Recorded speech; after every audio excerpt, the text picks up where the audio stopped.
Topic 4. Inflation and the cost of trading. When investing in shares or building a portfolio, you need to be aware of 3 evils, so to say, that are going to look to wear away at your returns. These really are inflation, taxes, and costs associated to trading. So let's start with inflation. And most of us at some level understand this concept. What is inflation? The fact that prices tend to rise over time. Why is this a downside to an investor? Well, take an investor who has managed a portfolio and over the year realized a 12% investment return. Very pleased with his outcome. Now, say at the same time that unfortunately inflation or prices have risen on average 8% for the same period. Can this investor actually say he's made 12% in return? Well, no. Unfortunately, his purchasing power of that return has been reduced, eaten away, eroded by this inflationary evil.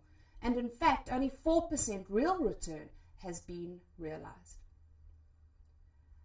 Inflationary hedges are something very interesting to understand.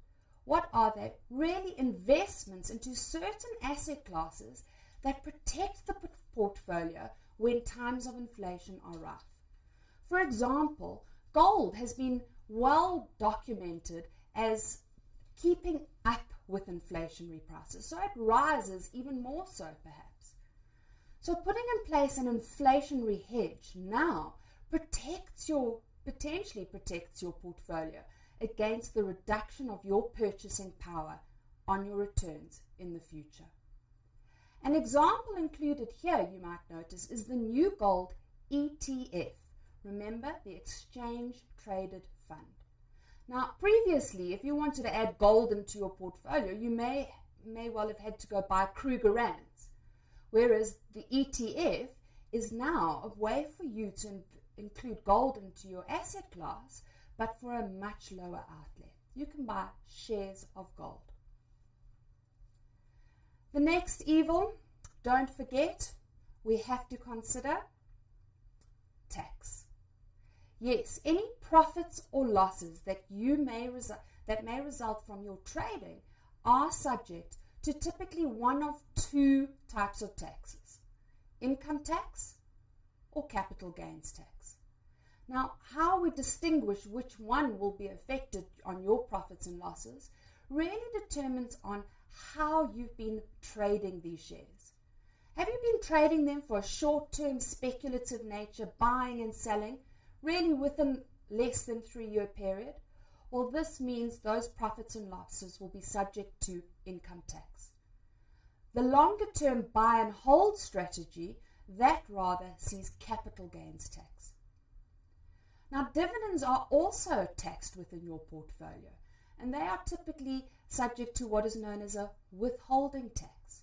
So in fact, when you receive the payment of your dividend, the tax portion has already been paid on your behalf to SARS.